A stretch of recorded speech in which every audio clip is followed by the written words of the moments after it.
নারায়ণগঞ্জের রূপগঞ্জে আনন্দ হাউজিং প্রকল্পের বিরুদ্ধে জমি দখলের অভিযোগ তুলে মানববন্ধন করেছেন ভুক্তভোগীরা। প্রকল্পের বৈধতা নিয়েও প্রশ্ন রয়েছে তাদের। শনিবার সকালে এই কর্মসূচিতে অংশ নেন বিভিন্ন শ্রেণী পেশার মানুষ। আবাসন প্রকল্পটি পুলিশের সাবেক ডিআইজি গাজী মোহাম্মদ মোজাম্মেল হকের মালিকানাধীন।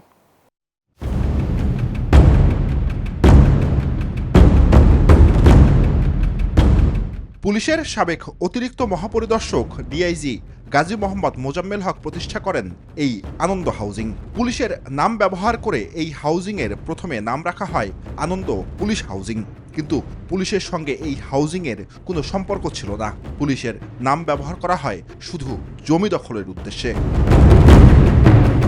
শুরুতে প্রায় ১,২০০ বিঘা জমির উপর এই প্রকল্পের কার্যক্রম শুরু হলেও বর্তমানে এর পরিধি আরও বিস্তৃত হয়ে প্রায় ৩,০০০ বিঘা জমিতে ছড়িয়ে পড়েছে। সাবেক পুলিশের আইজিপি বেনজির আহমেদের সহযোগী ডিআইজি মোজাম্মেল এই প্রভাব কাজে লাগিয়ে মানুষের জমি দখল করে গড়ে তোলেন এই হাউজিং। এর বিনিময়ে বেনজিরকে হাউজিংয়ে এই বাড়িটি করে দেন মোজাম্মেল। শুধু মানুষের জমি নয়, দখল করা হয় সরকারি জমি ও খাল। এই অনিয়মের বিরুদ্ধে সরব হয়েছে এলাকাবাসী। স্থানীয় বাসিন্দারা রাস্তায় নেমে বিক্ষোভ কর্মসূচি পালন করেন। তাদের দাবি, জমি দখল করা হলেও প্রথমে এই হাউজিংয়ের সঙ্গে পুলিশের নাম জড়িত থাকায় তারা সাহস করেননি প্রতিবাদ করার। আমাদের বাপদাদার পূর্বপুরুষের অনেক জায়গা সম্পত্তি ছিল, বালু বরট করছে, তারা টাকা না দিয়া জোরপূর্বকভাবে অনেক কিছু করছে। আমরা জানাইলেও কোনো কাজ করে না। ডিআইজি সাহেব অলগস্ট থানায় ফোন করে দেয়, থানায় আমাকে কোনো মামলা নেই না। আমরা জমির মালিক, তো আমরা জমিতে আসলে ওরা বিভিন্ন প্রকার বাধা দেয় পুলিশ, এবং আমাদেরকে বিভিন্ন মামলা দেয়। মামলা দিয়ে তারপরে থানায় নিয়ে যায়, থানায় নিয়ে আমাদেরকে বিভিন্ন মামলা হয়রানি এবং জেলও খাটাইছে।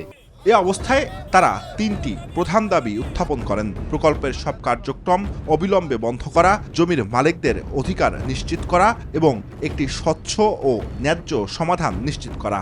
কোনো জায়গায় কোনো ফল আমি পাইনি আজকে পর্যন্ত। এই রকমের আইন হইলে বাংলাদেশ মানুষ কি করে বাঁচবো? ৬ বছর মাছ আমার মাইরা ধরে দিছে, আবার জোরে বালু ফলাই দিছে আড়াই বাই জায়গার মাঝে। আমার জায়গায় বিখাইতে তোমরা এটা কোন আইন? মানববন্ধন চলার সময় পুলিশ স্থানীয়দের সরিয়ে দেয়। জানায়, রাস্তায় গাড়ি চলাচলের অসুবিধার কারণে তাদের সরিয়ে দেওয়া হয়েছে। ভিতরে জানানো হয়েছে যে আমার উদ্বোধন করতে বলছেন যে রাস্তাটাকে ব্যারিকেড দিচ্ছে, যান চলাচল করতে পারতেছে না। সরকার দ্রুত এই সংকট সমাধানে ব্যবস্থা নেবে এমন প্রত্যাশা তাদের। জুবাইর সানি, নিউজ 24, নারায়ণগঞ্জ।